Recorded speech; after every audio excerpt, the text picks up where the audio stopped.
Benvenuto a Lunch Press, con trasmissione di Edoardo Matur.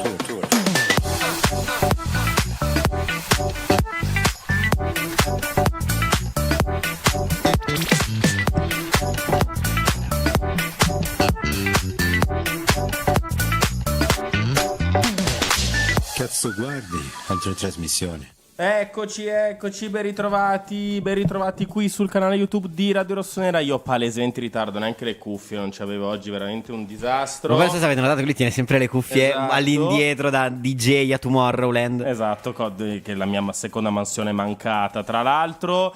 A farci compagnia oggi c'è il nostro Jack Mirandola. Ciao Jack, come ogni venerdì ormai oserei dire. Ciao a tutti, sì, venerdì e lunedì sono i giorni in cui avete deciso che è il momento di alzare un pochino la qualità di Lunch Press, e allora giustamente mi coinvolgete. Infatti oggi un Lunch Press nuovissimo Sì, dai, non nuovo, nuovissimo no, però così mi permette di fare i weekend lunghi a me, sia lunedì che il venerdì, così facciamo un po' come in Olanda, e lavoriamo 3 giorni. Sì, direi quasi settimana corta, perché weekend lungo a quel punto. Settimana corta, esatto. Salutiamo infatti il nostro editore che ci permette di fare, che mi permette di fare, no, ovviamente scherzo. Ciao a tutti, bentornati Stefano, Super Saiyan, Saba, eccetera eccetera. Ragazzi, già vedo un sacco di gente, ma pochi abbonati. Oggi vi romperò le scatole finché non vi abbonate tutti. Saluto Salvatore Liuzzo in cabina di regia, saluto anche Enrico Boiani che è in cabina di regia, che lo troverete al talk alle 16. E che dire, ragazzi, ci tocca il mercato, Jack. Tocca al mercato, che è una piaga annuale, anzi biannuale. Non particolarmente, no. Tu sei più da calcio giocato? Sì, perché poi io sono quella persona che, anche se sei ottavo, faccio un esempio a caso, sei tipo ottavo in classifica, manca poco, la stagione è andata completamente all'aria. Hai dirigenti che non sanno bene. Però c'è un esempio qualsiasi, capito? Sì. Comunque poi, sai, l'ultima partita sei sempre lì che dici, cavolo, però spero almeno di vedere una bella partita, spero che si vinca, poi c'è il fantacalcio, che sapete che a te piace di più, a me piace un sacco. Il calciomercato. Sicuramente, ma non ho neanche un dubbio. L'unica cosa per cui mi piace il calciomercato è che mi obbliga poi a dire, cavolo, devo un po' monitorarlo, perché sennò poi è l'asta del fantacalcio che mi invento. Se il fantacalcio, Jack, che se quest'anno deciderei di farlo con me, non vincerai, perché non c'è poco da fare. C'è un esperto di fantacalcio, io, e poi ci sono tutti gli altri, eccetera eccetera. Il calciomercato è peggio di Beautiful.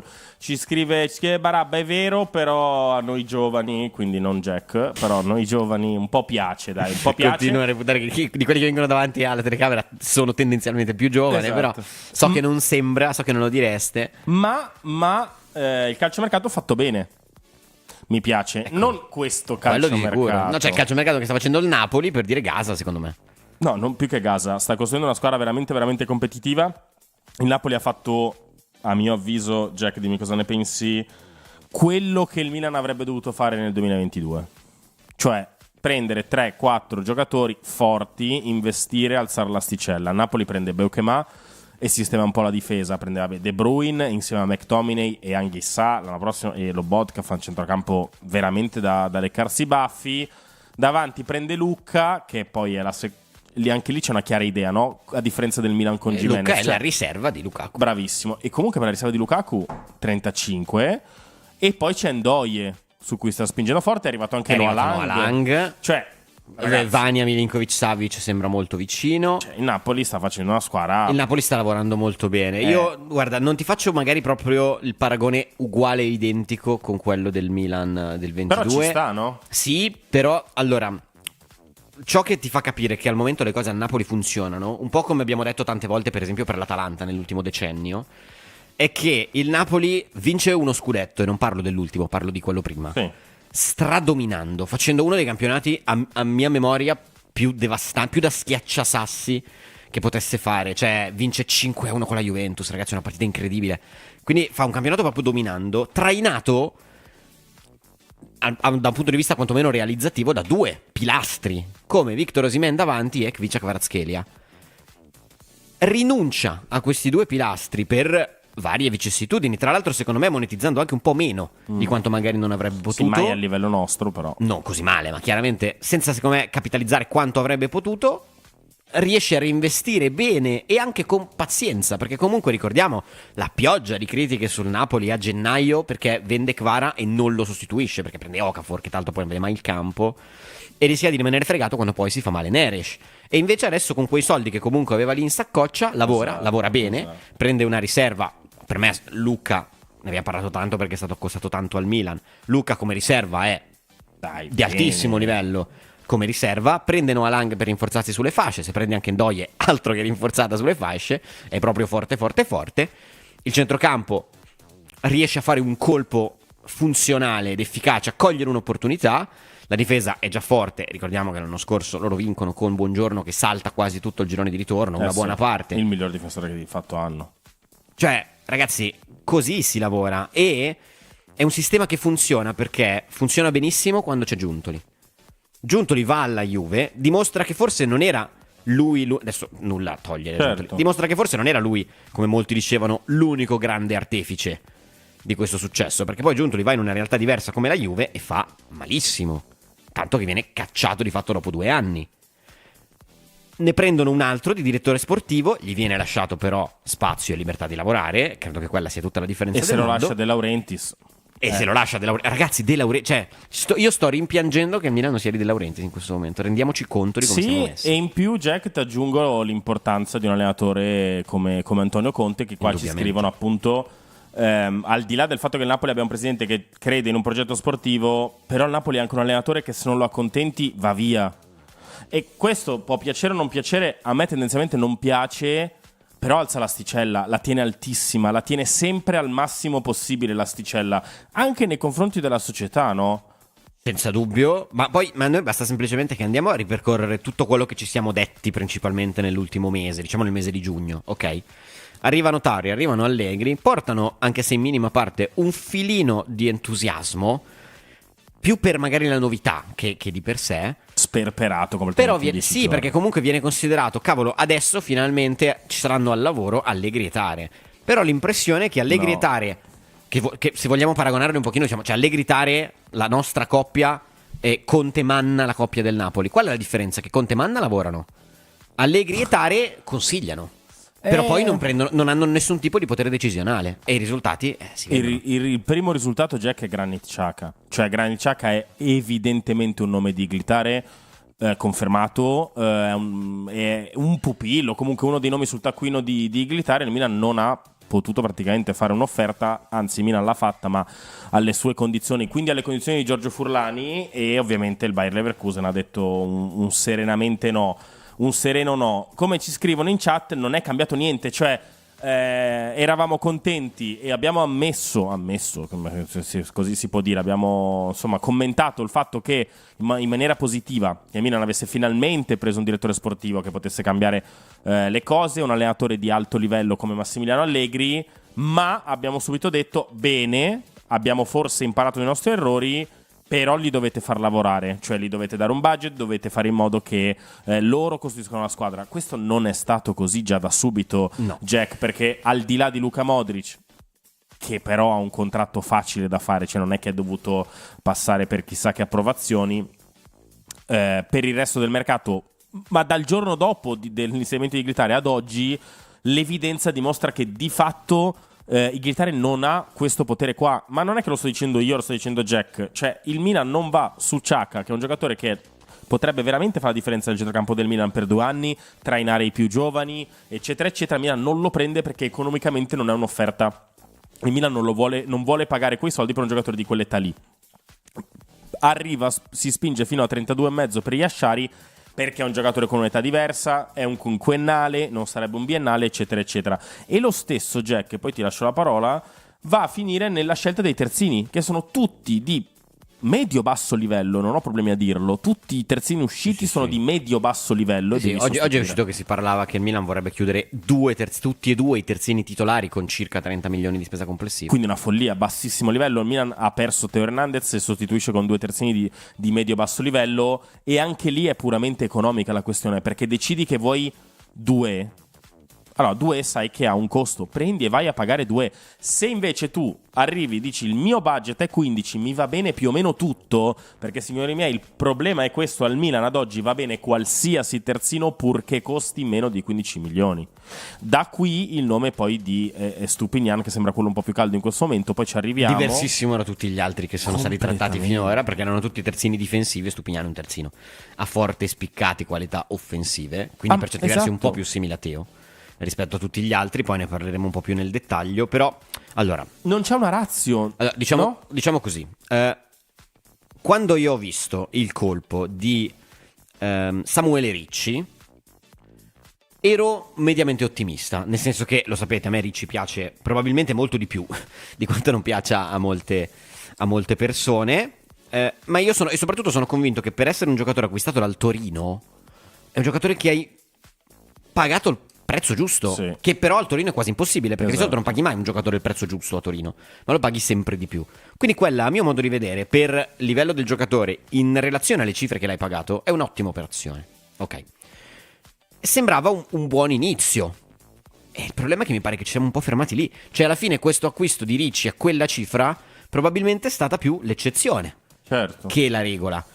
Poi io fatico, però, perché sto diventando un po' complottista, Sì. fatico sempre a credere a tutto quello che leggo in giro, perché io che una trattativa come quella per Yashari possa bloccarsi in maniera così complessa e così inamovibile per 3 milioni, perché si parla di fatto di 32 di base fissa di offerta del Milan contro i 35 che chiede il Bruges, mi sembra strano, cioè mi sembra veramente poco per bloccare completamente la trattativa. Capisco che la strategia di andare prima da Yashari abbia indisposto il Bruges, che quindi adesso, magari prima ti sarebbe venuto incontro a quelle Certo. condizioni, ma adesso dice scusa, tu me l'hai fatta sporca, io voglio 35 più bonus per arrivare a 40, tu mi dai esattamente 35 più bonus per arrivare a 40.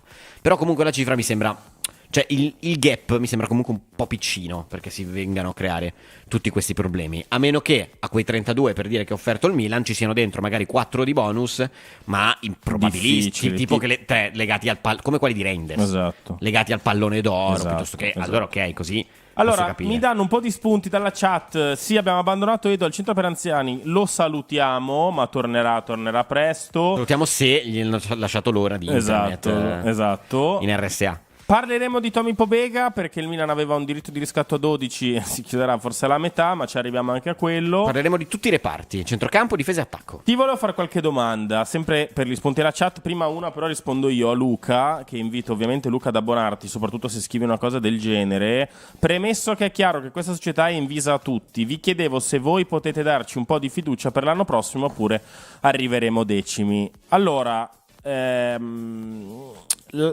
diciamo che secondo me sarà una stagione diversa da quella dell'anno scorso, ma un po' perché peggio di così veramente sarebbe drammatico. Luca, quella fiducia che ti posso dare è che Max Allegri riesca, come quasi sempre ha fatto nella sua carriera, nelle squadre che ha allenato, a creare una bolla intorno allo spogliatoio, completamente una bolla dove non entra niente, non esce niente, si fa squadra, si fa gruppo, e allora con la rosa che si spera possa fare il Milan non dovremmo avere secondo me grossi problemi ad entrare nelle prime 4. Ma è un caso, cioè ti do una piccola speranza se Allegri riesce a fare questa cosa qui, ma se ci sono interferenze come l'anno scorso, giochi di potere come l'anno scorso, ragazzi, la fine è uguale, la fine è identica, si finirà come l'anno scorso. L'unica speranza è riposta in Max Allegri e, se posso dirla, in Rafael Leao tendenzialmente, visto che ci è rimasto un po' solo lui. A te, Jack, faccio una domanda invece un po' meno divertente, però comunque una domanda inerente. Grazie, sempre gentile. Perché io ho la risposta a questo, però lo voglio chiedere a te. Ma siamo in Banterera? Non lo so. Però le vibes sono quelle. Le vibes sono Cioè che allora tutto è sbagliato in conseguenza. le per vibes tot iniziano a tempo. diventare quelle, nel senso che a un certo punto di quel io non ho problema a dirlo, di quel decennio di fatto, Sì, praticamente sì. non Un po' c'era meno. quasi più rabbia, ok? Era più rassegnazione. Adesso siamo ancora arrabbiati. Siamo ancora un po' arrabbiati, è chiaro che per entrare in quel periodo lì c'è stata rabbia prima, che poi ha portato alla rassegnazione. Ora, il discorso è che tu c'eri nel tuo percorso in una realtà completamente diversa, in cui non funziona niente. non avevo la pretesa che facesse 30 gol, mi sembrava poco realistico, perché in un sistema in cui non funziona niente, già tu di base hai la difficoltà di doverti adattare, non puoi pensare che se non funziona nulla tu ti ripigli e di colpo arrivi e salvi la situazione, cioè non è quel tipo di giocatore, alla fine è una punta che hai pagato 35, Sì. non è pagato 80. Quello che ha pagato il Napoli per la sua riserva di giocatore, poi tra l'altro di fatto, ma al di là di quello, Sal, mi dicono di verificare che ci potremmo essere frizzati, cosa molto brutta da vedere, soprattutto nel mio caso, ma dovremmo essere anche tornati. Io ci vedo, esatto, io ci vedo in movimento.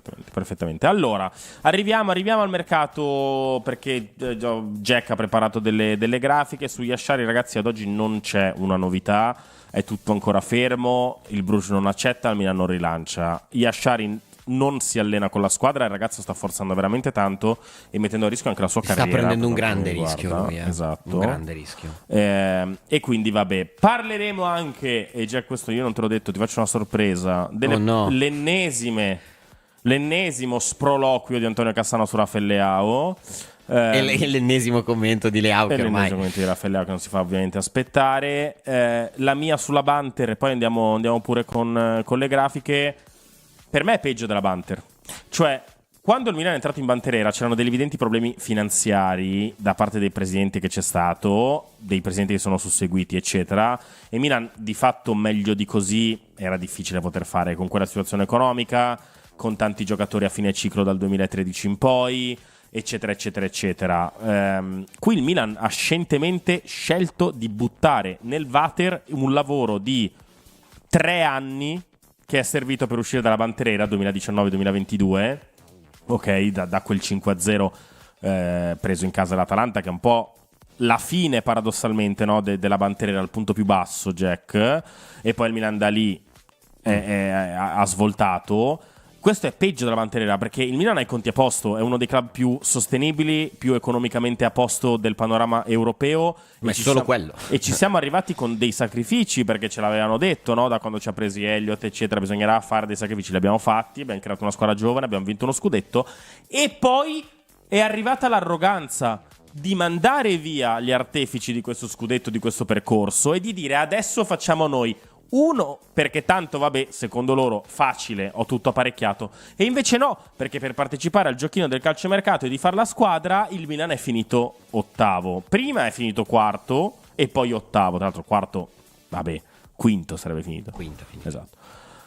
E poi ottavo. Quindi, cioè, è peggio della Banter, perché il Milan qua dovrebbe tirar fuori i soldi che ha e fare una squadra competitiva in un momento, e poi chiudo questa grossa parentesi, storico, abbastanza favorevole, dove finisce il ciclo dell'Inter e deve ripartire, dove la Roma ne inizia uno nuovo, l'Atalanta ne inizia uno nuovo, e l'Atalanta rischia di perdere anche Lookman dopo Retegui, dopo che ha perso praticamente tutti. La Juve in difficoltà. È il Napoli. C'è il Napoli che sta aprendo sì, un bel ciclo. Che però comunque anche il Napoli ha fatto scudetto, 10º scudetto. Esatto. Quindi il Napoli non è proprio costante. Avrà la Champions League, sappiamo che insomma ci sono tanti fattori. E il Milan sta dilapidando questa cosa. Fabio ci dice: parliamo sempre delle stesse cose, non capisco a cosa serve. Fabio, allora, non ovviamente perché mi hai detto tu, ci mancherebbe, parliamo delle stesse cose perché di questo purtroppo si può parlare. Allora chiedo gentilmente a Sal di andare con la prima grafica, la numero 1, perché andiamo sul centrocampo. Jack. No, ma adesso purtroppo parliamo sempre delle stesse cose, perché adesso ora cambiamo. che entreremo nel merito del mercato capirete che siamo sempre allo stesso punto, sempre gli stessi problemi, sempre gli stessi errori. Esatto. Cosa succede? Perché il piano A è Yashari, abbastanza sembra chiaro, piuttosto evidente. però è in stallo, l'abbiamo raccontato. È in stallo, lui si allena, non è vero che non si allena, ma si allena da solo, pare. Non con il gruppo squadra, non era presente alla presentazione della nuova stagione, non è e non ha fatto le foto per quanto riguarda anche lì le foto promozionali, certo, diciamo, con il club. Lui sta correndo un rischio molto importante, il Milan apparentemente non gli sta andando particolarmente incontro e niente, la situazione è ferma, perché il Milan sembra piuttosto fermo sulla sua idea di non rilanciare, punto. Sì. E il Bruges sembra estremamente fermo sulla sua idea di non voler andare incontro al Milan. Quindi finché una delle due parti non cede, e può anche succedere che nessuna delle due ceda, Non c'è nulla, Ecco. sempre con la variabile in cui se adesso la situazione è, chiamiamola, di parziale equilibrio, nel senso che il Bruges ha il punto di forza che il giocatore suo fa quello che vuole. Certo.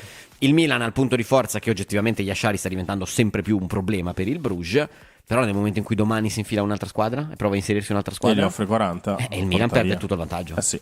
Milan perde il vantaggio, soprattutto il Milan. Per l'ennesima volta mi dispiace per Fabio, se non sbaglio, che dice parlando delle stesse cose, però non posso astenermi dal commentare questo. Il piano B di Yashari è un giocatore completamente diverso da lui. Un giocatore con delle caratteristiche diverse. Jack, ce lo racconti, è Javi Guerra e poi ti dico la mia. Javi Guerra, centrocampista del Valencia, nome che abbiamo già trattato a più riprese nel corso di questo mercato. È un giocatore che è in scadenza, non adesso ma se non sbaglio nel 26, è in scadenza con il Valencia, che sta trattucchiando per il rinnovo, ma lo sta facendo un po' come l'AC Milan, quindi c'è male. non spinge proprio. C'è stato, insomma, le ultime novità di oggi sono che c'è stato un colloquio in effetti tra il Valencia e l'entourage del giocatore, che però non ha portato poi a una vera e propria offerta. Il Milan è tornato, ha riaperto i contatti, ovviamente lo sapete, non con il Valencia, ma con Ma col l'entourage del giocatore, perché questo ormai è l'iter standard, non so cos'altro dirvi, cioè si lavora solo così. Sì. Sarà giusto, sarà sbagliato, mi sembra piuttosto evidente che non funzioni come strategia, però si prosegue in questa direzione per cercare di infilarsi e forzare lì un'uscita. A questo punto avrebbe anche il vantaggio, a differenza per esempio della situazione di Yashari, di un giocatore in scadenza di contratto. Quindi puramente una scelta economica. Costerebbe meno, certo. Sì, ma è una scelta economica, Jack, se tu punti su Yashari, perché vuoi un giocatore, e anche qui Iglitare è stato chiaro, con quelle caratteristiche. Sì. Se il piano B deve essere un giocatore con le stesse caratteristiche e un po' meno forte, o perlomeno con... Sì. Ecco. Allora, tra i due c'è una certa differenza di status a mio modo di vedere, perché Sì, ma Guerra anche di comunque gioco. è un giocatore che nel Valencia trova abbastanza il suo spazio, è in un campionato nei top 5, a differenza di Yashari, questo è importante, ma è Sì, però. uno di tanti. Yashari non è in uno dei top 5 campionati, Però il se migliore di quel campionato. se dovesse arrivare è probabile, o quantomeno io mi aspetto, che possa fare fatica e avere un pochino di aver bisogno di un pochino di tempo di adattamento. Ricordiamo comunque la stagione di Reinders 23-24 non è una stagione memorabile, È una buona stagione, non una stagione incredibile. normale. Sì. La stagione 24-25 è una Certo. stagione super top. Super. Quindi mi aspetto anche per certi versi una parabola che possa somigliare, però come dicevi giustamente tu, del suo campionato, che non è uno dei top 5, ma per me assieme a quello olandese e quello turco forse sono quelli appena sotto, per me non è così tanto inferiore alla Liga, per intenderci. No, però lì è il migliore. È il migliore Di tutti. E il ritmo del campionato belga, e l'abbiamo visto che il Bruges ha eliminato anche l'Atalanta, è un ritmo Anche alto. il Milan ha fatto fatica col Bruges, Il Milan ha fatto fatica, è un ritmo alto. Il mio no secco alla Spagna, i giocatori che provengono da lì, a meno che non siano dei fenomeni che giocano in Barcellona e nel Real Madrid, ma se vai a prendere giocatori da Villarreal, dal Valencia, da queste squadre qua, il rischio secondo me è sempre il ritmo. Vedi Chukwueze, che in Spagna faceva molto bene, in Italia non vede la palla, cioè, e non può essere un caso che tanti giocatori che vengono dalla Liga scusatemi, dalla Liga Spagnola poi abbiano questa parabola qua. E mi collego a questo intanto per ringraziare Marco che dice pochi like. Ragazzi, almeno quello, se non vi volete abbonare, e già questo secondo me è una tragedia, quantomeno mettete like, perché così il video gira di più, ci vedono sempre più persone, ci conoscono sempre più persone, noi abbiamo sempre più mezzi per poter fare meglio il nostro lavoro, e ovviamente il nostro lavoro è indirizzato puramente a voi. Ma poi ragazzi, Anche per avete idea di questo- quanto si monta la testa Edoardo Maturo? Esatto. Se adesso vede che nella Esatto. trasmissione dove lui non Ma c'è, vi stiamo abbonate scherzando. poco. Cioè, No, e invece esatto, vi dovete abbonare, perché se no prima o poi non ci sarà più nessuno che non si accoda, che non si allinea, che non vi dice ma aspettiamo il mercato, ma aspettiamo la fine della stagione, ma aspettiamo, a furia di aspettare, gli alberi appassiscono. è la strategia del Milan sul mercato. Usiamo l'hype. Allora Jack, facciamo 5 abbonamenti, cosa vuoi che faccia? Tanto ormai hai capito che più o meno qua il clown tocca Allora, farlo a me. sì, però qualcosa sì, qualcosa che si possa nulla fare. che ti porti alla calvicie. Già è già tutto esatto, compromettente nella Allora, mia cosa vita. possiamo fare? 5 abbonamenti 5 abbonamenti, corsetta qui attorno Ma al stai palazzo. scherzando? Sì, tanto fa freschino a Sì, Milano. ma non ci vede nessuno. Documento io. Ma che documenti che corro per no, io non corro, io No, non ho lui fatto non il portiere corri. apposta. Tu padelizzi. Comunque esatto, abbonatevi. Bene, secondo, rimaniamo al centrocampo. Sal, grazie, passami pure con la 2. Andiamo pure con la grafica numero 2, Sal, perché da entrate asterisco andiamo a uscite punto esclamativo invece. Uscite punto esclamativo, perché ieri il Bologna accelera per Tommaso Pobega e cerca di trovare l'accordo con il Milan, che è molto vicino. Sarà un prestito oneroso, come ha scritto giustamente qua tu Jack, con obbligo di riscatto, quindi Milan lo c'è a titolo definitivo, a 1+7. Ora. Io dico una cosa. Tommaso Pobega, secondo me, molto serenamente al Milan non ci sta in questo momento. Ok? Posto che nelle rotazioni dei 6/7 centrocampisti un giocatore che non ti occupa spazio nelle liste, un giocatore cresciuto nel Milan, su quello ci può anche stare, ma capisco se tu dici non ci punto. Ora, Pobega inizia a fare il giro dei prestiti, Spezia. Poi parte dal Pordenone in C. Pordenone, poi fa Spezia, poi aiutami, ne fa un'altra buona squadra se non sbaglio. Sì, fa un'altra buona stagione. Il Toro? Fa il Torino, bravo, che fa un'ottima stagione. Dopo il Torino va al Bologna e fa una buona stagione. Ora, io dico una cosa, e anzi te la chiedo a te e la chiedo anche a voi in chat. Pobega 8 milioni e Frattesi 35 ballano, correggimi se sbaglio, un qualcosa come più di 27 milioni. Follia. Per me è una follia. Non che Pobega valga quanto Davide Frattesi, ci mancherebbe, ma non vale 27 milioni in meno, Però per me è stato strapagato Frattesi. Cioè, capito, ma per chi è me che è bravo, questo, chi è che è fesso, per però me qui? questo è bravo Sassuolo e fesso il Milan. Cioè per me il valore di Pobega non è distante da questa cosa qui. Alla fine quello che fa il Bologna è simile per certi versi a quello che fa il Brescia con Tonali. Cioè il Milan col Brescia per Tonali, quindi chiede lo sconto, non riscatta di fatto e reintavola una trattativa diversa per portarlo via a qualcosina meno. Ci può stare per me la cessione a titolo definitivo, perché comunque è un giocatore che c'è questo tipo di prestiti, come per esempio Colombo, ok? Tutta questa serie di prestiti, magari anche sempre in realtà leggermente di più alto livello rispetto a quella precedente, a un certo punto deve portarti a rimanere. Ora, Pobega è un classe 1999, ha 26 anni. Esatto. Cioè, se oggi non lo reputi a livello Milan, non arriverà a livello Milan. Esatto. Ok, questa è la considerazione da fare, premesso sempre il solito discorso per cui però tu l'hai mandato in prestito per le liste lo potevi rimanere, lo potevi mantenere. Ora te ne vuoi liberare perché hai deciso che non te ne fai niente, ci può stare, ma faccio io il prezzo, cioè lo faccio io veramente prezzo. Allora in realtà qui per me la cifra ci sta, dai, cioè, capito, per me il ma ci sono valore di Pobega 7 milioni di differenza con Frattesi. No, secondo me l'Inter ha strapagato Frattesi. Tu mi vuoi dire che il Milan non sarebbe riuscito a vendere Pobega a 15? Per me no, perché è un giocatore che non ha mercato fuori dall'Italia, secondo me. In Italia sappiamo che i soldi che vengono spesi sono pochini.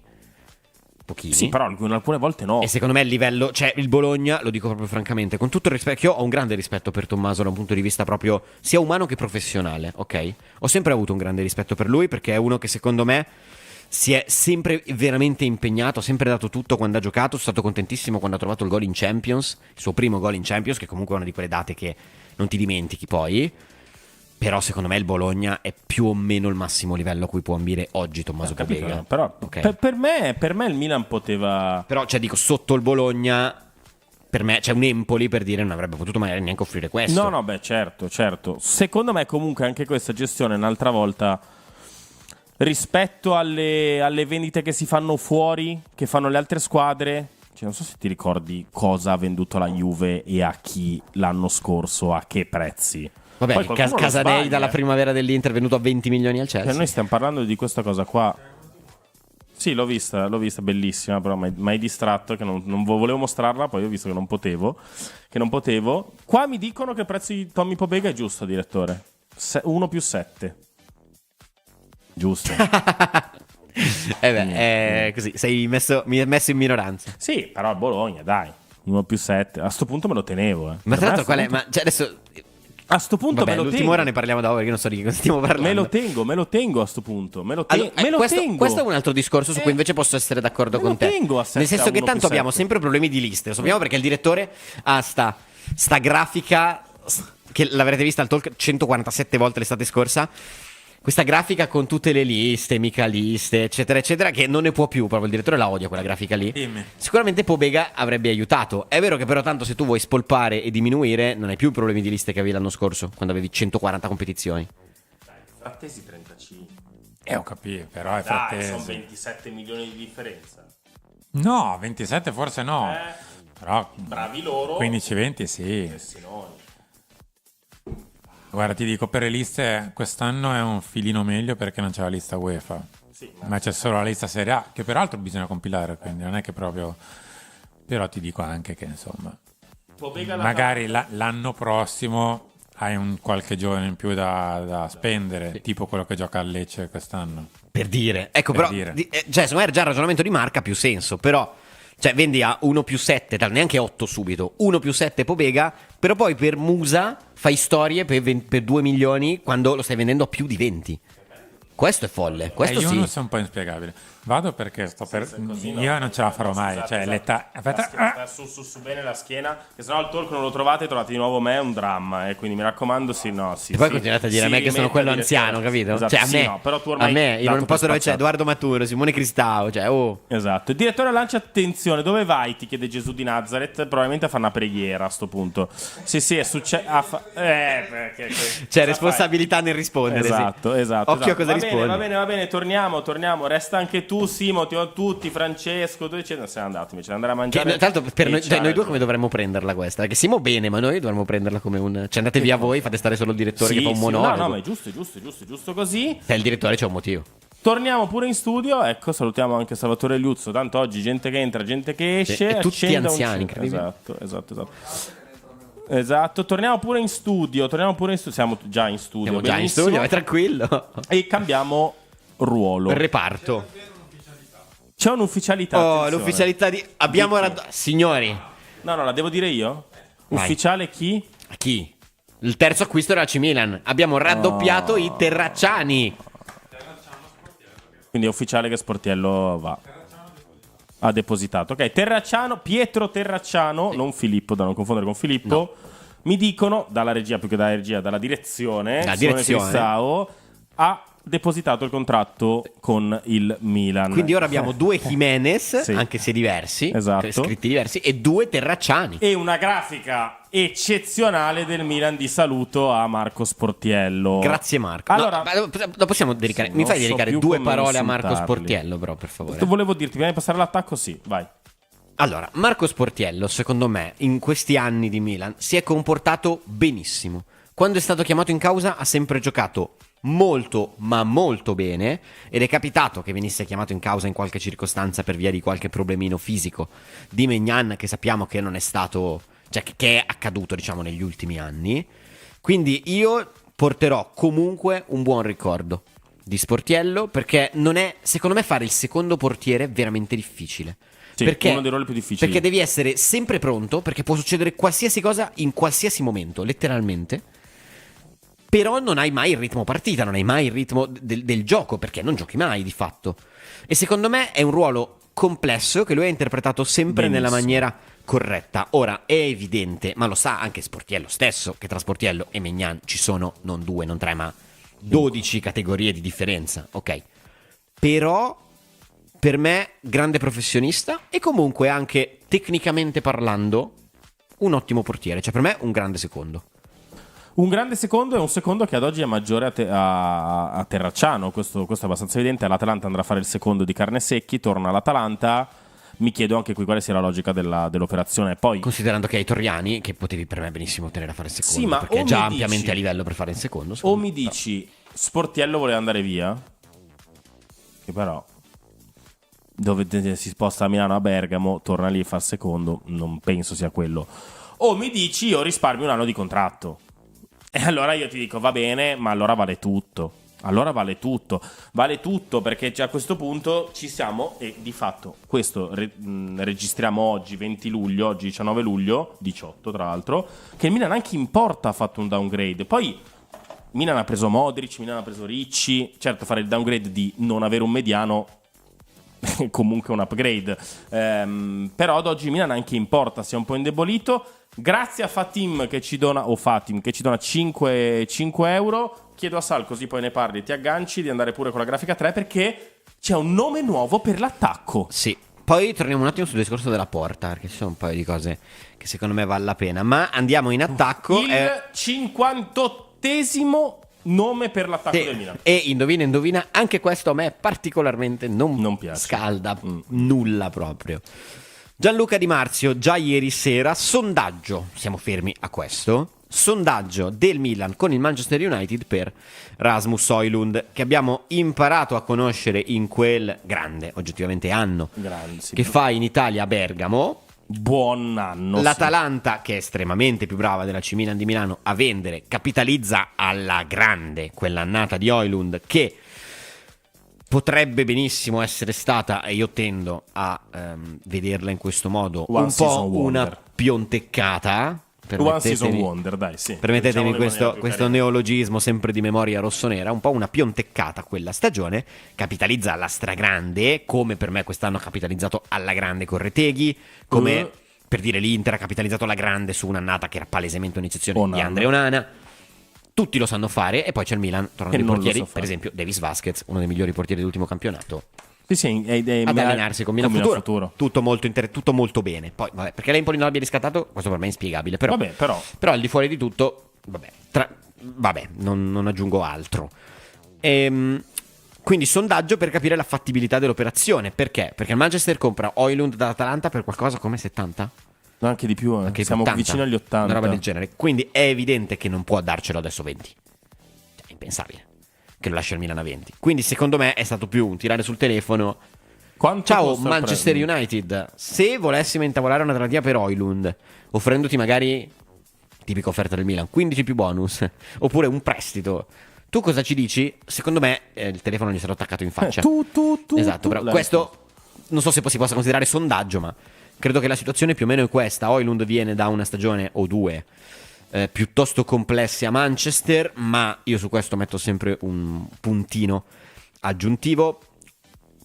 Cioè, in questo momento il Manchester United è un buco nero più profondo del Milan. Beh, sì.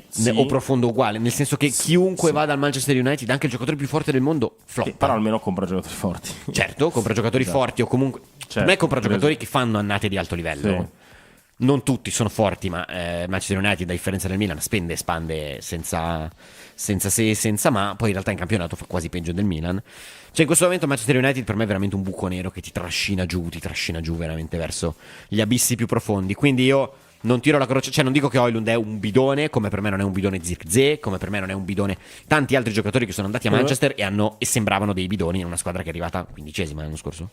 Una roba del Sì, c'è genere. la finale d'Europa League si è giocata fra tipo la 14ª e la 17ª della sì. Premier League. Detto Incredibile. ciò, Grazie detto Fatin ciò, per i 2 euro. perché Grazie. comunque dobbiamo sempre considerarlo. L'ultima stagione di Premier League, 32 presenze e 4 gol. Sì, c'è un giocatore che fa 4 gol, ma anche l'anno prima ha fatto una roba. Anche abbastanza- l'anno scorso poi c'è che tira un pochino sui numeri, 15 presenze in Europa League con 6 gol, ma sappiamo che l'Europa League, soprattutto i primi turni, affronti squadre veramente Jack Fatin improbabili. ci dona 2 euro e ci chiede: ma Lookman no? A questo punto è chiaro che se la cifra di Lookman su 40 milioni, Se la cifra di Lookman è quella di Yashari, io mi do fuoco. cioè se la cifra di Lookman è quella di 40 milioni, allora è chiaro che per me un pensiero va fatto. Ora, per me Lookman è impossibile che giochi come unica punta in un tridente. Per me non può No, proprio vabbè, farlo. certo, È veramente certo, impossibile. certo. Ma E il anche Milan secondo me. gioca col tridente. Quindi, Esatto. cioè io ho idea che per come sta lavorando davanti l'Inter, ne ho parlato ieri con un amico, mi balena in testa l'idea che l'Inter stia valutando un passaggio a un tridente davanti. Beh, sì, cambierà E che quindi sì. prenda Lookman non con l'idea di fargli fare la punta, No, perché le no. punte a quel punto sarebbero Lautaro, la prima, e per me Pio Esposito, la sua Ma riserva. secondo me Jack vola. Ma prende vola Lookman Thuram. per fare gli esterni. Thuram vola. Vola Thuram, se arriva Thuram vola Lookman. di sicuro. No, per forza. Anche per quello che è successo hanno fatto finta. Però è guarda che tornata Thuram, cioè Thuram domani lo vendi a 60 e per me 60 lo vendi veramente con la pipa. Hai fatto più 60 di plusvalenza. Sì. Perché l'hai preso a parametro. Sì. Questo è saper lavorare. Thuram, secondo me, più o meno potrebbe andare via, viste anche quello che è successo con Lautaro, posto che tanti giornali, in particolare uno, ha voluto insabbiare tutto e dire è tornata la Tula. Però si sono presi quasi a cazzotti, quindi io non so quanto Thuram voglia ancora di stare lì. Sala, andiamo pure. È vero con che anche Ciala sembrava andato. anche quello, ma è perché Jack semplicemente non se ne parla, perché qualcuno nella comunicazione dell'Inter lavora bene e altri seguono forse troppo quello che dicono e quindi non se ne parla più. Ma Çalhanoğlu è una bega che l'Inter ha ancora lì e di cui nessuno ne parla, ma non vuol dire che non ci sia. Andiamo pure con quella dopo, Sal, ma ti chiedo anche in compenso di aprire telefonate. Perché? Perché io dei terzini, soprattutto quelli sinistri, non voglio parlare. Ok, faccio sciopero. Presa di posizione forte. Quindi faccio parlare voi, visto che giustamente voglio sentire la vostra e quella di Jack. Io di fatto mi zittisco per 20 minuti perché il nome forte e nuovo, apriamo il telefono 0249 428479, grazie, perché il nome nuovo forte per la fascia sinistra è quello di Estupinian, Jack. Estupinian, terzino del Brighton, completamente diverso da tutti quelli che sono stati accostati al Milan Grande precedentemente, quindi uno, diciamo così, un po' più bravo ad attaccare che a difendere probabilmente. È uscita la voce che il Brighton chiedesse qualcosa come 30 milioni, che è già stata però ampiamente ridimensionata oggi da Matteo Moretto, che ha detto che a lui risulta che il Brighton chieda, non ha detto meno, ha detto molto meno, di 30 milioni. Il Milan... Anche perché deve cedere. Anche perché deve cedere, perché ha comprato De Cuyper. Esatto. Non dimentichiamoci che il Brighton ha comprato in un attimo, tra l'altro, a differenza, Così, staccato la visto che evidentemente col Bruges si può anche lavorare rapidamente col Bruges, non è che necessariamente bisogna metterci gli organi, però ha già preso De Cuyper, quindi probabilmente è pronta all'addio di Estupinian. Prima offerta fatta dal Milan, già ufficiale, pare. Non si sa bene se e quanti bonus ci siano, però la base fissa dovrebbe essere di 12/13. Il Brighton vuole di più, ma non i 30 milioni che si leggono un pochino in giro. Questa è la situazione nei fatti. In un minuto, proprio, anzi in 30 secondi, che giocatore è Estupinian? Non so veramente come descrivere. Cioè, allora, dai, è un giocatore che è è un giocatore per caratteristiche somiglia un po' di più a Theo Hernandez rispetto a tutti gli altri che sono stati accostati al primo Theo Hernandez. Ora vi vado a riportare, potete leggerle sul sito di Radio Rossonera, www.radiorossonera.it, sempre aggiornato, notizie all news 24 e anche tante esclusive che stiamo facendo in questo periodo, con andando a sentire spesso ex allenatori dei vari giocatori o acquisti del Milan. Abbiamo sentito Yashari, Modric eccetera.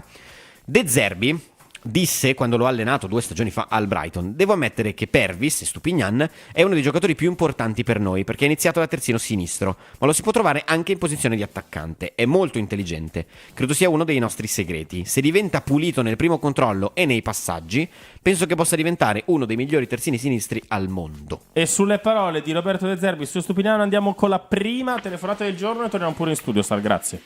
Pronto? Sono Estupinian. Sì, anch'io. Eccolo lì. Sì. Dopo Victor Gyökeres e Yashari, ecco Estupinian. Mi fate un favore, per favore. Potete dire a Furlani che non sono vendibile a pezzi, perché non è che mi può prendere una gamba, una mano, mezza testa. Ma basta. Ciao ragazzi, sono Mauro. Ciao Mauro. Ciao Mauro. Non ne possiamo più, è sempre la solita storia. Siamo diventati, secondo me, la squadra più altro che il Perugia. Siamo noi la squadra più antipatica d'Europa, con questo modo assurdo di approcciarsi alle offensivo. Ce lo dicono tutti, che siamo offensivi, che facciamo delle offerte ridicole, che poi andiamo sempre sul giocatore e irrigidiamo sempre la squadra avversaria. Ma basta! Ma io non ne posso più di sta gente. Ma Mauro, io non me lo dire a me. Non ne posso più. Altre 2 robette veloci. Occhio però ai giocatori che arrivano dall'Atalanta. I fatti ci confermano che sia a parte, tutti i giocatori che sono andati via dall'Atalanta, quasi nessuno ha reso per quello che è stato preso, perché tra l'altro l'Atalanta non è che ti vende a 2 soldi, ti stravende bene, no?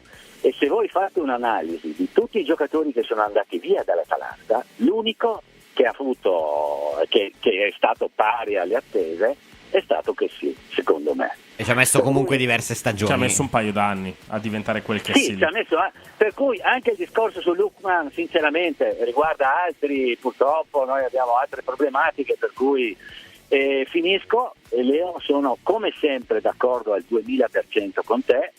perché Brutto segno. quello che hai detto su De Laurentiis che ha fatto quest'anno, che era quello che avrebbe dovuto fare il Milan 3 anni fa, era quello che voleva Paolo Maldini, Sì. che è stato mandato via per questo. Sì. Buon week ragazzi. A te Mauro, Un abbraccio. grazie. Ciao Pervis, grazie della telefonata. Ciao, Pervis, Ciao, esatto. ciao.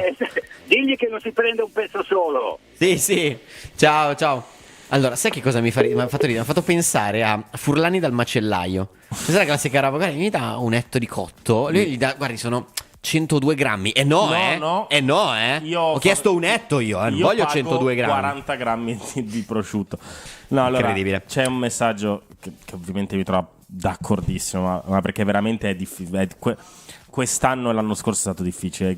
Lo stesso Gesù di Nazareth, quanta pazienza avete ragazzi a fare sto lavoro? Voi non potete neanche probabilmente capire, sì, perché anche voi siete tifosi tanto quanto noi e quindi sapete bene, però ogni giorno venire a commentare queste cose qua da 2 anni veramente. Ma poi ragazzi, già dobbiamo commentare queste cose qui. Poi io, dopo che vi ho ricordato in maniera neanche troppo velata di essere il più giovane della combriccola, mi vedo scritto che ricordo Hammond di Jurassic Park, che era quello, era il fondatore, che cioè, avrà avuto Giusto. 80 anni. Adesso, con tutto il bene, ragazzi, già è complesso, non rendetecelo più complesso ancora. È verissimo, tra l'altro film incredibili. Vabbè, Jurassic film Park, bellissimo, va detto Jurassic Park, una i film volta. più belli. Ma vorrei parlare di Jurassic Park, perché il prossimo, Sal, andiamo con la grafica numero 5 e con l'ascoltatore, esatto. Quindi prendo il telefono e andiamo con Fran Garcia. Pronto, Buongiorno. buongiorno. Nome? Buongiorno, sono Davide, ma io volevo capire una cosa, Ciao, non Davide. sto parlando con ironia, ma io voglio capire questo. Ok, Furlani, che decisione ha? Ma non comanda comunque sempre il capoccia? Chi? Chi sarebbe secondo voi? Ah, questa è la domanda che ci facciamo. Cioè, il vero problema nasce da chi è che comanda veramente qua? No, perché può essere che Furlani, ok, tutti ce l'hanno con Furlani, però bisogna capire se poi lui ci mette la faccia ma le decisioni li prende qualcun altro. Ma chi? Allora, Nomi e cognomi. Perché bisogna capire anche quello. Allora, però a me sembra evidente che quando Cardinale, assieme a Ibra, aveva cercato di dimostrare di avere un pochino di potere, mi sembra che dopo 48 ore Furlani No, con era un negli volo Stati negli Uniti. Stati Uniti a ribadire il proprio Dopo 48 ore potere. era negli Stati Uniti a ricordargli chi comanda veramente. È successo È da questo. quello che tendiamo a ma pensare per i che sia tifosi, lui. Per noi comuni mortali comanda Furlani, no? Però può essere che dietro a Furlani ci sia qualcuno che dice tu devi fare questo e questo. Questo questo è possibile. Cardinali per esempio, no? Non potrebbe essere Cardinali che dice devi spendere meno di 20 milioni a giocatore? Ma allora, sicuramente alcune decisioni, molte anzi sono condivise, ma è evidente Ma che secondo me lui non conta nulla, questo volevo dirvi. Va bene, Grazie. Davide, grazie. D'accordo, ne parliamo. Ciao. Secondo me invece conta tanto. Anche perché tu devi ricordare, cioè bisogna sempre ricordarsi, adesso sempre non per buttarsi nei complottismi, però va considerato che Furlani era lì già prima, anche se con un altro ruolo. Furlani non è un, definiamolo, uomo di Redbird. Furlani è un uomo di Elliott, che nel momento in cui Cardinale cerca di alzare la manina e dire però io vorrei fare questa cosa qui, mettendo Ibra assieme a Ibra, Giorgio prende l'aereo, va da Cardinale e gli ricorda, perché ricordiamo, cioè, se la situazione adesso, se non sbaglio, io non sono bravo con queste cose, ma se non sbaglio il Milan è di Redbird, certo, con che un prestito. per prenderlo ha chiesto un prestito a Elliott. Ora, comanda Redbird o comanda Elliott? Questa è una domanda da 100 milioni di dollari. Il fatto è che quando Davide al telefono ci diceva anche comanda Cardinale eccetera, il viaggio negli States di Giorgio Furlani non è stata una roba così. In mezzo alla stagione calcistica del Milan, a marzo se non mi ricordo male, l'amministratore delegato del Milan vola negli Stati Uniti a dire al proprietario del Milan: guarda che il DS lo scelgo qua io. comando io, certo. Il DS lo scelgo io. Poi arriva comunque il DS perché non è riuscito a prendere gli altri? Perché non è riuscito a prendere nessuno però io sono anche dell'idea, cioè, secondo me, dove Davide può avere ragione è che è vero, probabilmente Furlani risponde a qualcuno, Certo. Io non credo che sia, cioè, se dovessi pescare a caso da un cappello, non direi Cardinale. No, ragazzi, la storia è proprio questa. Direi signori miei. magari La storia qualcun altro. È proprio questa. carta canta, giornali, testate, cose cantano, ragazzi. Non è il mondo delle favole che vi raccontano. Cioè, questa è una cosa abbastanza fattuale. Cioè, non è che me la sono inventata io, che è andato negli States, è tornato, ha scelto direttore sportivo. Ragazzi, è così, è così. Cioè, poi vogliamo dire che stiamo facendo bene il suo lavoro? Ditelo. Pierluigi, scrivicelo. Non mi interessa, non mi interessa. Lo leggo volentieri. Ne discutiamo. Chiamaci anche se ma vuoi. non mi dite che, non mi allora il Milan l'anno scorso, Pierluigi non è arrivato ottavo. Non è arrivato ottavo, tanto vale tutto a questo punto. No, poi discutiamo se sta facendo bene o male, parliamone, sono punti di vista. Ma che sia andato nell'istezza a dire lo prendo io e poi l'ha preso lui, comunicato ufficiale del Milan, riporterà direttamente all'amministratore delegato Giorgio Furlani. Signori miei, cioè adesso facciamo i revisionisti storici, per favore, non pisciamo fuori dal vaso. E dai, andiamo pure al telefono, pronto? Pronto. Ciao ragazzi, sono Enzo. Ciao Enzo. Ciao Enzo. Ciao, ascolta, ma io penso che il tipo che ha chiamato prima volesse dire che comunque alla fine anche Furlani, c'è un proprietario sopra Furlani, che magari certo, che non è cardinale un discorso, ma un proprietario il Milan ce l'ha e non è Furlani. Io credo che lui volesse dire questo, che magari a Furlani sia stato imposto questo tipo di movimenti dal proprietario. Io non posso espormi a dire che Elliott non lo so, però qualcuno che gli dica come comportare, perché lui alla fine è l'amministratore delegato, non è il proprietario. Penso che lui si riferisse a questo, Sì, su questo, no, ma è su chiaro. questo io posso Ma anche essere d'accordo con infatti e con lui. Dice chi difende Furlani io assolutamente no. Infatti per lui ho preso come esempio per fare un discorso generale. Furlani, no, lo so, mi mancherebbe proprio io, guarda. No, però poi volevo dire sul discorso Pobega, quasi sempre sono d'accordo con Leo. Noi i giocatori del Milan vengono sempre e comunque sottostimati, sempre e comunque. Non è il primo caso Pobega, non è il primo caso. Poi non è quello, comunque... non sono il problema, Enzo, di fatto non è che da Pobega ci potevi guadagnare 3 milioni in più, è che da Rendersen potevi guadagnare 25 in più. Bravo, infatti non è il primo caso, è quello che ti volevo dire. E poi volevo anche dire una cosa che riguarda il discorso legato, scusa, torno un attimino su Teo, perché io quella di Teo non riesco a mandarla giù, c'è poco da fare. Stanno cercando di far passare, perché io sono sempre convinto che la stampa purtroppo influenza troppo i giudizi, che Teo era quello che comunque destabilizzava, che andava fuori. Io sono anziano, voi siete giovani, guardate che io ricordo da ragazzo i giocatori hanno preso spesso e volentieri dei giocatori che venivano multati, che scappavano addirittura dai ritiri, e veniva ricondotto tutto nella normalità, perché si possono recuperare i giocatori, mentre invece quando hai la forza e la volontà di mandare via uno, le trovi tutte le cazzate. Chiudo l'argomento. E l'ultima cosa, vai. A chi dice continuamente che parliamo sempre delle stesse cose, che ponga lui degli argomenti nuovi, perché io non ne vedo. Sì, ciao, vi voglio ciao, bene, Enzo, ragazzi. grazie. Ciao. Ma infatti volevo, perché mi sa che è uscito male il tuo messaggio, Pierluigi, che semanticamente è stato scritto in un modo che sembrava quella cosa lì. Comunque nessun problema, il nostro era un discorso comunque. E comunque non voleva essere un'accusa, voleva essere un confronto di opinioni differenti. Maradona come Menini andava a sbronzare gli allenamenti, ma chi non va a sbronzare gli allenamenti, speriamo. Fran Garcia. Speriamo che non sia così. Fran Garcia, l'ultimo nome che vi proponiamo, diciamo, oggi per chiudere il discorso terzini sinistri, quindi tendo a dare per scontato che sia alternativo a Estupiñán, un giocatore del Real Madrid classe 1999, direi, quindi comunque non di primissimissimo pelo, cioè non è un ragazzino, di proprietà del Real Madrid. C'è stato un contatto tra il suo agente e il Milan, riportato da Diario AS, la testata giornalistica spagnola. Sì. Si parla di un contatto dell'agente con il Milan, quindi realisticamente un giocatore proposto al Milan da parte del suo agente. Diario AS riporta sempre questa cosa, che Modric, che lo ha visto crescere nella cantera del Real Madrid, sarebbe uno degli sponsor di questa operazione. Ora, poi se sia così o meno, beh, dai, non lo so. Secondo me è il nome migliore sulla sinistra. Non lo so, per me sia sempre abbastanza lì. Nel senso che non è un cattivo giocatore di sicuro, ed è un giocatore che deve andare via da Madrid, perché Madrid non ha spazio, perché non è a livello Real Madrid, che è fortissimo oggi come proprio singoli. non lo so cosa può fare in Italia. A me in senso assoluto non dispiace neanche Stupignan come nome. Secondo me tra i vari nomi che sono usciti sono accettabili, molto più di altri. Perché abbiamo settato al nostro livello tipo È qua. verissimo. Esatto. Ma anche per l'attacco, cioè è evidente che perché mi caso così tanto per Mattetai io? Esatto, perché tra quelli che sono usciti Mattetai è nettamente quello che mi casa di più. Ed è tutto dire. Pierluigi, ti invitiamo a chiamaci. Insomma, anche se abbiamo capito male, eccetera, ma so che anche tu la pensi su questo come noi, ma anche se la pensassi in maniera diversa, chiamaci pure. Come l'ascoltatore, il prossimo ascoltatore, pronto? Posso vuoi parlare? Pronto? Ciao Jack. Ciao Angela. Ciao. Belli. Io ormai ho esaurito.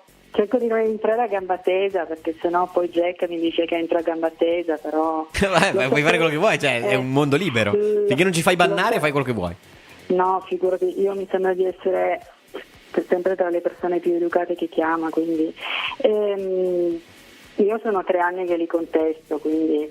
Io ho cominciato a contestarli quando hanno rinnovato Maldini e Massara l'ultimo giorno, quindi da allora per me è una contestazione unica e non mi aspettavo che contare Allegri cambiasse qualcosa. Tare è stato preso, cioè io faccio l'esempio di Sciacca, cioè Sciacca secondo me è un giocatore che a noi serviva tantissimo, esperienza, leadership, spogliatoio, è troppo vecchio. Poi l'anno scorso ne prende uno di 31, gli dà 4 milioni all'anno per 4 anni.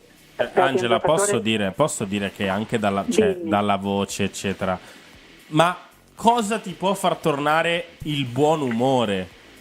Il buon umore è che sparisca questa doppia proprietà, che spariscano tutta la dirigenza e che il Milan finisca in mani di persone. Io non faccio nomi, a me i nomi non mi interessano. Per me l'importante è che si guardi, c'è gente che vuole bene al Milan, gente che vuole i risultati sportivi, gente che è ambiziosa, che programma, che ha visione. Organizzazione, non mi sembra di chiedere tanto. Sì, la luna, questa qui, esatto, questa qui non mi sembra neanche più la bandiera, perché poi i soldi, cioè il De Ketelare è stato venduto, ma i soldi sono finiti nel bilancio di quest'anno. Sono stati venduti 2 titolari, ricordiamoci, 2 titolari non soggetti ad infortuni. E Stupignan, io ho visto la scheda degli infortuni, cioè praticamente salta praticamente partiti a go-go. No, conti. No, esatto, speriamo di no. Vai Angela. E questo è da considerare. A me basterebbe soltanto che tutta questa gente non facesse più parte del Milan, ma proprio presi in blocco, perché loro non stanno facendo il bene del Milan, cioè anche lì sono state messe queste 2 figure esperte di campo, però poi secondo me, poi io non capisco niente, mi sbaglio sicuramente. Matare è stato preso per vendere gli invendibili, anche lì presi da questa dirigenza e con degli ingaggi stratosferici che adesso è difficilissimo piazzare, e Allegri farà con quello che ha, perché comunque io trovo assurdo che adesso si parte per la tournée e ci mancano i 2 terzini, pedine fondamentali, è sempre tutto, poi sembra di essere ma neanche al mercato, cioè queste trattative inutili, estenuanti, cioè con una società veramente, cioè non so, io dico, fossimo una società che i soldi non li ha, ma poi questi soldi prendono dei giri strani che spariscono, ma questi soldi siamo arrivati a più di 100 milioni tra tutto, ma questi soldi dove vanno a finire? Io non dico che tu devi prendere e mettere sempre tutto, allora stanno... No, certo, Angela, vai verso la chiusura che prendiamo un'altra telefonata dopo. E niente, la cosa per me che mi renderebbe felice è che tutta questa gente si togliesse dal Milan, è arrivata gente che vuole bene al Milan, per me è la cosa più importante. Vi voglio bene. Anche noi, Angela, grazie. Like. Ciao. Grazie per esserci, ciao belli, ciao. Posso proporre Angela AD del Milan? Che lei vuole veramente bene al Milan. Fateci l'ultima telefonata, sì, versione a Batantuono con 3 mini ventilatori. Cosa c'è ancora? Pronto, ci siamo? Allora, nel frattempo, 13:58, Jack 7-8 minuti fa è arrivata l'ufficialità di Pietro Terracciano e di Marco Sportiello. L'abbiamo detto quello. Indosserà la maglia numero 1. Sì, perché tanto Mignan lui non ce l'ha. Esatto, al 16, alla vacante. 16. Saremo non l'unica però, squadra che ha il secondo portiere con l'1. La Juve Sì, al secondo portiere sì, con sì. l'1. Beh, perché vabbè, ma sai ormai i numeri. Perin è l'1 di Gregorio. Però sai il portiere con l'1 tendenzialmente. Sì, È vero che noi tendenzialmente praticamente sì. da Donnarumma col 99 che non abbiamo più un portiere con da l'1. prima. Forse Diego Lopez. Prima, grazie a Sal, prendiamo l'ultima, un minuto, pronto? Ciao, sono Giorgio. da Ciao, Lugo, Giorgio. Ravenna. Ciao. Ciao, volevo Ciao, giusto fare tanti complimenti, è la prima volta che ti chiamo. Grazie. Volevo fare mettere un attimo un puntino sul discorso amministratore delegato, eccetera. Sì, l'amministratore delegato dipenderà sicuramente dalle indicazioni che gli dà il CDA e la proprietà. Gli daranno dei limiti, gli daranno degli obiettivi, gli daranno delle indicazioni generali. La strategia però la decide l'amministratore delegato. Quindi decidere il taglio tu devi stare col bilancio in positivo, ok? Il come arrivarci lo decide l'amministratore delegato. Quindi secondo te è secondo lui me- che tira un po'... Ha insomma. comunque delle responsabilità Esatto, importanti, diciamo. Esatto. Certo, assolutamente. Cioè, non volevo che non passasse magari il concetto che è deresponsabilizzato l'amministratore delegato. perché non è No, così. ma certo, ma hai ragionissimo. Ok.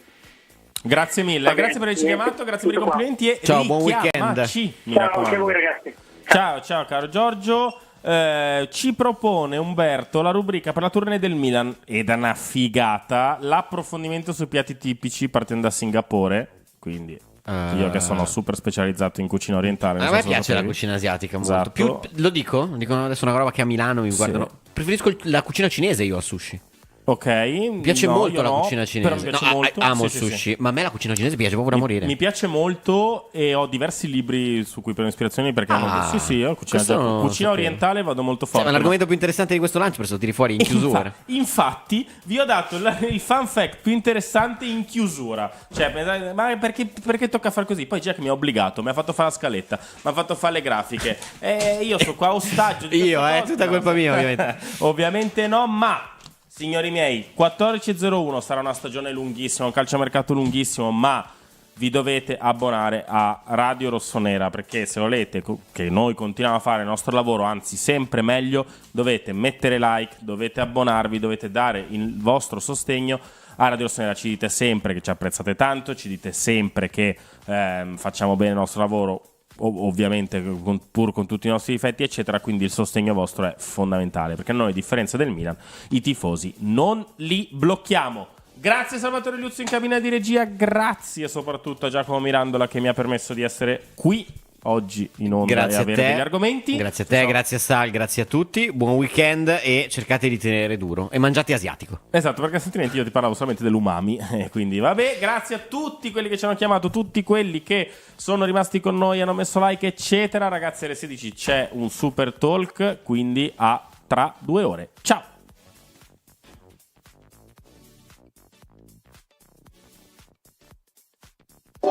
Sì, è finito anche questo puntato di Lunch Press. Ci vediamo domani ancora come tutti i giorni ore 13.